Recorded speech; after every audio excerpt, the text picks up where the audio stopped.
بسم اللہ الرحمن الرحیم. ناظرین، آج 8 اگست ہے، دن ہے پیر کا، اور میں آپ کے سامنے ایک بار پھر تازہ ترین کے ساتھ حاضر ہوں. آج بہت سے حقائق سے پردہ اٹھانے کا موقع ہے جو کہ میرے سے آج سے 3 دن پہلے میں نے اس سے پردہ اٹھایا تھا، لیکن رات کو ایک صحافی ہے وقار ملک جو برطانیہ بیس ہے، اس نے بھی اسی چیز کو خود کسی اور طریقے سے پیش کیا ہے. اور اس میں سب سے بڑی بات جو میں اس وقت آپ کے سامنے رکھنا چاہتا ہوں وہ بعد میں کریں گے کہ اسد عمر نے عمران خان کی پیٹھ میں چرا کیسے گھونپا اور اس کے ساتھ اور کون کون شامل تھے عدم اعتماد کے دوران. تو سب سے پہلے اس طرف آتے ہیں کہ یہ جب 9 اکتوبر کو سلیم صافی نے ایک ٹویٹ کیا، یعنی آپ دیکھیے، میں اس لیے یہ بات کر رہا ہوں کہ اس شخص کی، جس کو لوگ سلیم لفافی کہتے ہیں، اس سلیم لفافی کے تعلقات یہ جو ہمارے کرتا درتا ان کے ساتھ بہت گہرے ہیں، اور اس کو کیسے یہ سب کچھ معلوم تھا وہ آپ کے سامنے رکھتا ہوں. اس کے بعد میں بات کریں گے اسد عمر پر، اور امریکہ جو عمران خان کی مقبولیت سے اس وقت خائف ہے اور عمران خان کے ساتھ تعلقات رکھنا چاہتا ہے، اس پر بھی بات کریں گے. تو 9 اکتوبر کو سلیم صحافی نے ایک ٹویٹ کیا کہ کور کمانڈر گجرانوالہ ندیم انجم جو ہے جو کور کمانڈر گجرانوالہ ہے، اس کو DGISI بننا ہے بہت جلدی، اور فیض حمید جو DGISI اس وقت ہے، اس کو کور کمانڈر پشاور بنایا جائے گا.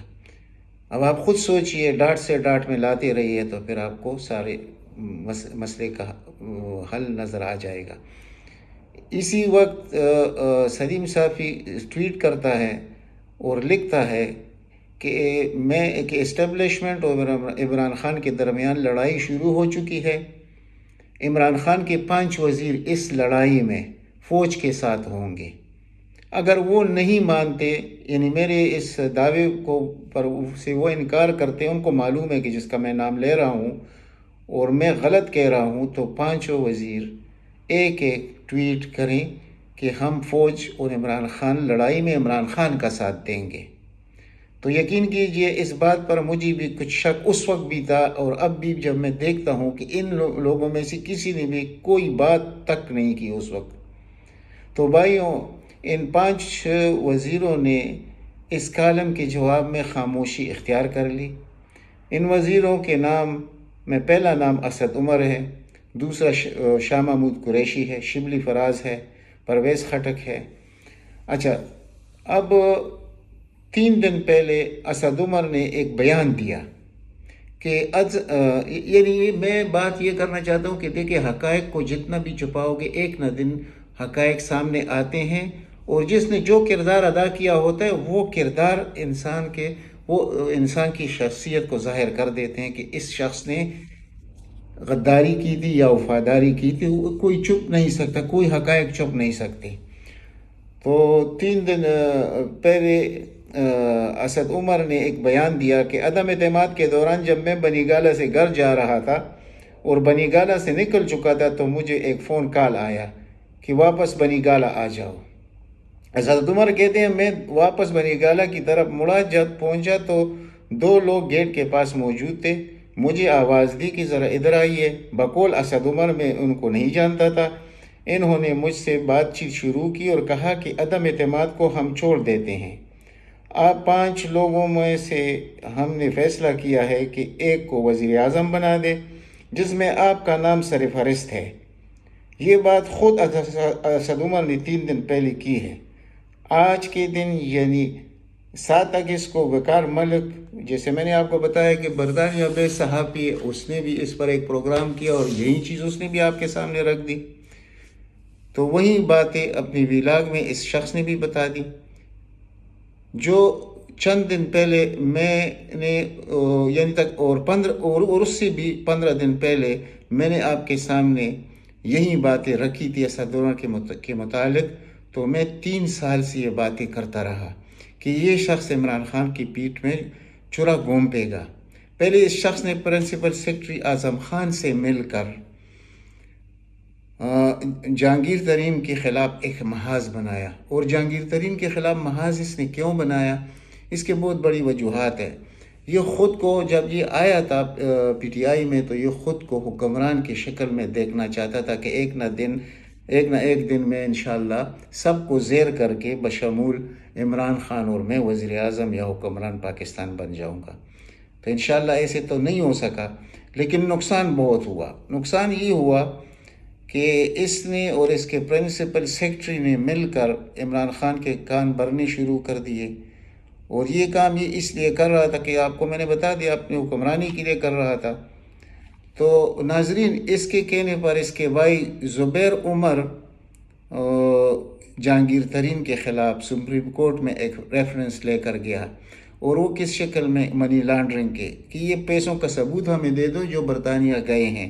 پتہ نہیں وہ $50 ملین تھا، $40 ملین تھا، اب مجھے خود بھی اس کا یاد نہیں ہے، لیکن اس وقت یہ سب کچھ ہوا، اور وہ کیس ایک ساتھ چلتا رہا۔ عمران خان کا کیس بھی چل رہا تھا۔ عمران خان کو سپریم کورٹ نے یعنی بالکل صاف و شفاف ڈکلیئر کیا، صادق کو امین ڈکلیئر کیا، لیکن جہانگیر ترین کو نااہل کر دیا تا حیات۔ اب اس میں سب سے بڑا ہاتھ کس کا تھا؟ زبیر عمر کا تھا۔ زبیر عمر کس کا بھائی ہے؟ اسد عمر کا۔ تو اب آپ اس ڈاٹ کو ایک ساتھ ملاتے رہی ہے تو آپ کو یہ پوری باتیں جو میں اس وقت کر رہا ہوں تو یہ آپ کو سمجھ آ جائے گی کہ یہ میں کیوں کر رہا ہوں۔ اور وہ دن دور نہیں ہے کہ دیکھیے کہ جب سے یہ عدم اعتماد کا مسئلہ ہوا، آپ کو بہت کم یہ شخص نظر آئے گا، یعنی باتوں میں تو نظر آئے گا لیکن پریکٹیکل یہ دور دور رہے گا۔ اس کی وجوہات ہے، ان کا پہلے سے تعلق موجود تھا اسٹیبلشمنٹ کے ساتھ، اور یہ جب اس کو پتہ چلا کہ یہ آخر ایک نہ ایک دن یہ چیز کھلے گی تو آؤ میں پہلے سے وار کر دوں اور یہ سب کچھ بتا دوں کہ میرے ساتھ 2 آدمی ملے تھے اور مجھے وزیر اعظم کا آفر کیا تھا۔ آخر یہ کب تک؟ یہ پہلے بھی جب وزیر خزانہ سے نکالا گیا تھا اور اس کے جو الفاظ تھے اور اسمبلی میں جس طریقے سے اشارے کنائے ہو رہے تھے کہ مائنس عمران خان ہمیں جو قبول ہے تو اس کی طرف اشارہ ہوتا تھا۔ یہ ابھی سے یہ نہیں ہے کہ ابھی اس نے بس یہ غداری کی عمران خان کے ساتھ۔ مجھے 110% یقین ہے کہ یہ شخص جب پی ٹی آئی میں آیا، جب اس نے دیکھا کہ ابھی تو یہ انشاءاللہ وہ نہیں ہے، ان کا تجربہ نہیں ہے اور میرا تجربہ ان سے زیادہ ہے تو میں ان کو زیر کر لوں گا۔ یعنی دیکھیے اس کی اپنی کنسٹیچوئنسی بھی نہیں ہے، یہ کراچی کا رہنے والا ہے، یہ اور زبیر عمر ایک گھر میں رہتے ہیں۔ یہ جو اسلام آباد کا سیٹ ہے یہ اس کو بیک میں ملی ہے، ایک لڑکے نے اس کو، جیسے جاوید ہاشمی کو اس نے چھوڑ دی تھی عمران خان نے جب ریکویسٹ کیا سب لوگوں سے، تو اس لڑکے نے جا کے وہ عمران خان کے پیروں میں رکھ دیا یہ سیٹ، تو وہ دونوں سے سیٹی جیت گیا جاوید ہاشمی۔ اور جاوید ہاشمی پر بھی میری ویلاگ ان دنوں کے موجود ہے، وہ بھی آپ کے سامنے رکھ دوں گا۔ دیکھیں یہ علم غیب نہیں ہوتا، ان لوگوں کا ایک تاریخ ہوتا ہے، پھر مفادات کا ایک جنگ ہوتا ہے، اس میں آپ نے گھس جانا ہے اور دیکھنا ہے کہ اس آدمی کی نیت اور اس کے ارادے کیا ہے۔ تو جب وہ 2 سیٹیں جیت گیا تو پھر اس اسد عمر نے بڑی منت و ترلوں کے بعد اس لڑکے کو راضی کر کے تو یہ سیٹ لے لیا اسلام آباد کا، تو یہ جیت گیا وہاں سے۔ حالانکہ یہ خود کونسلر نہیں بن سکتا کراچی سے، لیکن یہ میں اس کے خلاف نہیں ہوں، نہ میرا اس کے ساتھ، نہ میں اس کو جانتا ہوں، لیکن جو کردار ہے وہ آپ کے سامنے میں نے رکھا، یہ ایک حقیقت ہے۔ اور اس نے پوری پی ٹی آئی پہ قبضہ کرنا تھا۔ اس کا تو خیال تھا کہ چلو عمران خان جب میں وزیر اعظم بن جاؤں گا تو عمران خان کو لوگ بھول جائیں گے، لیکن یہ اس کی بھول ہے۔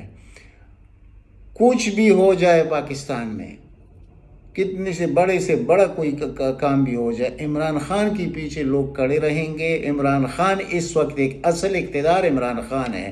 یہ چھوڑ دیجئے جو کچھ چیف الیکشن کمشنر کر رہا ہے، جو کل ہمارے بہلول صاحب کر رہے ہیں، جو ہمیں حریم ٹائپ کے کس سے کہانی آ رہی ہے، یہ کوئی کامیاب ہونے والا نہیں ہے۔ جس کے ساتھ عوام ہوں گے وہ کامیاب ہوگا۔ اب اس ڈر کی وجہ سے اس شخص نے یہ بیان 3 دن پہلے دے دیا اسد عمر نے، کیونکہ اب پوری قوم تو عمران خان کے پش پر کھڑی ہے، کوئی عمران خان کا کچھ بھی نہیں بگاڑ سکتا۔ اور آنے والا جو ہفتہ ہے یہ بہت ہی اہمیت کا ہفتہ ہے، اور اس میں پتہ چل جائے گا اور اس میں معلوم بھی ہو جائے گا کہ عوام یعنی کسی کو اگر کوئی غلط فہمی میں بھی ہے تو اس کی غلط فہمی بھی دور ہو جائے گی. جو بڑے مقتدر لوگ ہیں یا اسٹیبلشمنٹ کہیں یا کچھ بھی کہے تو ان لوگوں کو بھی حقیقت معلوم ہو جائے گی کہ اس وقت پاکستان میں قوت کون ہے اللہ کے بعد. تو وہ الحمدللہ عمران خان ہے. عوام عمران خان کے پشت پر آہنی دیوار کی طرح کھڑے ہیں. تو اس طرح کے لوگ جو پارٹی کے اندر بڑے مخلص بننے کی کوشش کرتے ہیں، بڑے تجربہ کار بننے کی کوشش کرتے ہیں، لیکن اندر سے دل کے کالے ہوتے ہیں. میں نے آپ کو صرف یہ سب کچھ رکھ دیا. اور پھر بہادری تو دیکھ لیجئے کہ اسد کیسر کی بہادری کیا تھی کہ اس کے پیرڈ وہ جیسے عمران خان نے خود کہا کہ اس چیز کو ہم 3-4 دن اور لمبا کر سکتے تھے، لیکن اس کی ڈر کی وجہ سے کہ یہ اتنا ڈرا ہوا تھا جب بنی گالہ آیا تو مجھے یہ گرفتار کر لیں گے اور مجھے عمر بھر کے لیے نااہل کر لیں گے. تو جا کے پھر عمران خان نے کہا کہ جاؤ سیشن کو کنٹینیو رکھو، 3-4 دن میں ہم اس کا حل نکال لیں گے. تو اس نے جا کے استعفیٰ دے دیا. یعنی یہ ہوتے ہیں ان لوگوں کا دل. یہ اتنے بہادر لوگ نہیں ہوتے. جب ہم بات کرتے ہیں تو کسی کی دشمنی میں نہیں کرتے، نہ کسی کے ساتھ کوئی ذاتی کوئی اختلافات ہوتے ہیں. اب آتے ہیں دوسری طرف، ہم کوشش کریں گے یہ جاننے کی کہ آخر یہ پی ٹی آئی پر قبضہ کیسے ہونا تھا، کیسے کیا جا سکتا تھا. وہ تو میں نے آپ کے سامنے رکھ دیا پوری بات اسد عمر کی شکل میں. لیکن اب ایک اور مسئلہ ہے. مسئلہ یہ ہے کہ ابھی جو ڈونلڈ لو ہے سفیر امریکہ کا، وہ گیا کے اور کے گورنمنٹ کو اس نے کافی تحائف بھی دیے، اور بھی جو یو ایس ڈی اس کو شاید کہتے ہیں، امریکن جو امداد آتا ہے وہ سب لوگوں کے لیے ہوتا ہے، کوئی خاص نہیں. لیکن انہوں نے بڑے گرمجوشی سے اس کو وہ گیا ادھر کے میں. اب لوگ اور مغرب کی جو ابھی اس وقت صحافت ہے وہ کہتے ہیں کہ امریکہ کو پتہ چل گیا ہے کہ اس وقت پاکستان میں جو اصل قوت ہے وہ عمران خان ہے. اس کی مقبولیت کو یہ سب مل کر بھی 15% تک اس میں یعنی کہ وہ ڈنڈ نہیں ڈال سکتے. تو دیکھیے میرے بھائیو، ان لوگوں کو تو تعلقات رکھنے ہوتے ہیں، اور پاکستان انتہائی اہمیت سے کا ملک ہے. جغرافیائی لحاظ سے جتنی اہمیت پاکستان کی ہے یہ کسی اور کی نہیں ہے.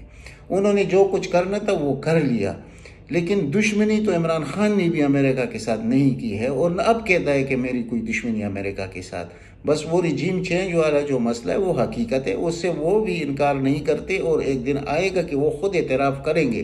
کیونکہ پاکستان کی پوزیشن اور اہمیت اتنی زیادہ ہے کہ اس کے بغیر امریکہ نے چلنا نہیں ہے، چل نہیں سکتے. لیکن ہم نے بقول عمران خان کہ ہم نے تو دنیا کے ساتھ چلنا ہے. یعنی پاکستان کو امریکہ اپنے ہاتھوں سے کیسے نکالے گا ان چور لٹیروں کے لیے. یہ آپ کو ابھی چند دنوں میں سمجھ آ جائے گی یہ بات کہ امریکن لوگ وہ عوام کو دیکھتے ہیں کہ عوام کس کے ساتھ کھڑے ہیں. عوام اس وقت عمران خان کے ساتھ. یعنی کہ اگر ایک شخص 9 حلقوں سے بیک وقت یعنی سب کا مقابلہ کرنے کے لیے اکیلا کھڑا ہو سکتا ہے تو اس کو تو اتنا یقین ہے، اور عوام کو بھی یقین ہے کہ ہمیں نہیں اس کو جتانا ہے. تو یہ سب کچھ یہ اتنے پاگل لوگ نہیں ہوتے. یہ مغرب کے لوگ یہ بھی دیکھتے ہیں کہ ہمارے لیے اگر کوئی ہمارے ساتھ تعلقات مستقل رکھے گا، یعنی کہ جو جائز تعلقات، یعنی وہ نہیں کہ غلامی والے تعلقات جو پہلے تھے، وہ تو آپ کو سمجھایا گیا کتنی دفعہ عمران خان کی طرف سے کہ ہم دوستی چاہتے ہیں، غلامی کبھی نہیں کریں گے، نہ قبول کریں گے. تو اب امریکہ کو یہ بات سمجھ آ گئی ہے، اور بیک ڈور رابطے بھی انہوں نے شروع کر دیے ہیں. اور یہ جو ان کا سفیر گیا کے میں، اس کے بعد آپ دیکھتے جائیے کہ وہ ایک طرف ہو جائیں گے، وہ اس چیز سے نکل جائیں گے. لیکن ان کو تو سمجھ آ گیا، ان کو تو ساری باتوں کا علم ہو گیا کہ پاکستان میں اصل قوت کون ہے. لیکن ہمارے بہلول صاحب، ہمارے یہ بڑے جو مقتدر لوگ، ان کو ابھی تک سمجھ نہیں آیا. اسی لیے میں نے کہا کہ آئندہ ہفتہ جو ہے انتہائی اہمیت کا حامل ہے. اس میں پوری پوزیشن واضح ہو جائے گی، اور جس کی آنکھیں نہیں کھل رہی ان کی بھی آنکھیں کھل جائیں گی. یعنی یہ اسلام آباد کا 13 اور 14 کا جو پروگرام ہے انشاءاللہ، اور اس کے بعد وہ پورا لائحہ عمل دے گا، مکمل لائحہ عمل کے آگے جا کر ہم نے کیا کرنا ہے، کتنا ٹائم امپورٹڈ لوگوں کو دیں گے، یہ عمران خان پر ابھی ڈیپینڈ کرتا ہے. 10 دن دیتے ہیں، 15 دیتے ہیں، مہینہ دیتے ہیں، لیکن یہ جائیں گے. اور انہوں نے ایک اور خطرناک کام بھی کیا ہے وہ TLP والوں نے، انہوں نے فیض آباد میں ادھر اپنا جلسہ رکھا ہے، یعنی جدھر سے یہ کاروان گزرے گا ادھر انہوں نے یہ ابھی کیا کریں گے حکومت والے، یہ جا کے سپریم کورٹ میں کہیں گے کہ دیکھو تصادم ہو سکتا ہے، تو یہ حربے تو ہر کسی کے استعمال کریں گے، لیکن عوام جس طریقے سے عمران خان کے ساتھ کھڑے ہیں، کسی ادارے میں یہ مجال نہیں ہے کہ وہ عمران خان کے خلاف جائے۔ یہ جو شخص کر رہا ہے، یہ چیف الیکشن کمشنر، اس کو لینے کے دینے پڑ، یہ ہر ولاگ میں آپ کو کہتا ہوں کہ اس کو لینے کے دینے پڑ جائیں گے، اور یہ اپنے اس کردار پر یہ روتا رہے گا عمر بھر کہ میرے سے ان لوگوں نے ایسا کام کیوں کروایا، جیسے ابھی انہوں نے نااہلی کے لیے، اور یہ جو پارٹی فنڈنگ، کبھی اس کو فارن فنڈنگ کہتے ہیں، کبھی اس کو ممنوع فنڈنگ کہتے ہیں، یہ کچھ اثر نہیں کر سکتا۔ دیکھیں عوام جس کے ساتھ ہو اس کے ساتھ کوئی کچھ نہیں کر سکتا، اور اب تو انشاءاللہ سب کے سب ابھی یہ دو پارٹیوں کا اب وہ خود پنس جائے گا چیف الیکشن کمشنر، کہ جو اصل جو پہلے اس نے شروع کیے تھے تو دو تھے، پیپل پارٹی اور مسلم لیگ نون، اور ان کے پاس تو کوئی ریکارڈ بھی موجود نہیں ہے، اور فراڈ ہی فراڈ، 40 کروڑ کا ایک بار میں ٹرانزیکشن، اور ایک تو ڈائریکٹ زرداری کے اکاؤنٹ میں ڈائریکٹ 40 کروڑ روپے گیا ہے۔ تو یہاں پر تو عمران خان کے 27,000 پاؤنڈ کا ڈالر کا مسئلہ ہے کہ یہ غیر ملکی کیا، یعنی بیوی غیر ملکی ہے تو شوہر پاکستانی ہے۔ اب جو اوورسیز پاکستانی ہے انہوں نے بھی اس کمشنر کے خلاف ابھی توہین کا مقدمہ کر دیا ہے سپریم کورٹ میں، اظہر صدیق ایڈوکیٹ کے کو آگے کر کے، تو انشاءاللہ وہ بھی ان سے نمٹیں گے، اور اس کے لیے اگر یہ کل ریٹائر ہو کے باہر دنیا میں بھی جائے گا تو اس کے لیے دنیا تنگ ہوگی، اور پاکستان میں تو یہ رہ نہیں سکے گا۔ اور اس کی جو میٹنگز ہوتی رہی وہ ہمیں سب معلوم تھا کہ یہ کہتا تھا میں لاہور فیملی کے پاس جاتا ہوں، لاہور فیملی کے پاس نہیں جاتا تھا، یہ ادھر جا کے ملتا تھا حمزہ شہباز اور مریم نواز کے ساتھ، اس کی میٹنگیں ہوتی تھی اور اسی پر عمل ہو رہا تھا۔ لیکن اب جب پنجاب کی حکومت ان کے ہاتھ سے نکل چکی ہے تو اگلا جو ہفتہ میں آپ کو کہہ رہا ہوں کہ یہ بہت اہمیت کا ہے، اس کے بعد جو ٹائم دیا جائے گا اس ٹائم کے اندر یا تو انہوں نے الیکشن کی طرف جانا ہوگا یا پورے اسلام آباد کا محاصرہ ہو جائے گا، کیونکہ یہ صرف 20-22 کلومیٹر کا تو ٹوٹل ایریا کا وزیر اعظم ہے، آخر یہ کیسے حکومت پر چلائے گا؟ اور پھر رانا ثناء اللہ اور چند لوگوں کی گرفتاری کا بھی حکم نکل آئے گا پنجاب گورنمنٹ کی طرف سے، تو یہ انہوں نے جو ظلم 25 مئی کو کیا وہ بھی رہے گا نہیں جائے گا، انشاءاللہ ان کے ساتھ بھی حساب کتاب برابر ہوگا۔ تو کچھ باتیں ایسی ہیں، انشاءاللہ آپ دل بڑا رکھیے، یہ کپتان جیتے گا، سب ہاریں گے، جو بھی مخالف ہوگا یہ اللہ کی طرف سے ہے۔ اب تک اتنا ہی، انشاءاللہ ملیں گے اگلی ویلاگ میں، اللہ تعالیٰ آپ سب کو اپنے حفظ و امان میں رکھے، والسلام۔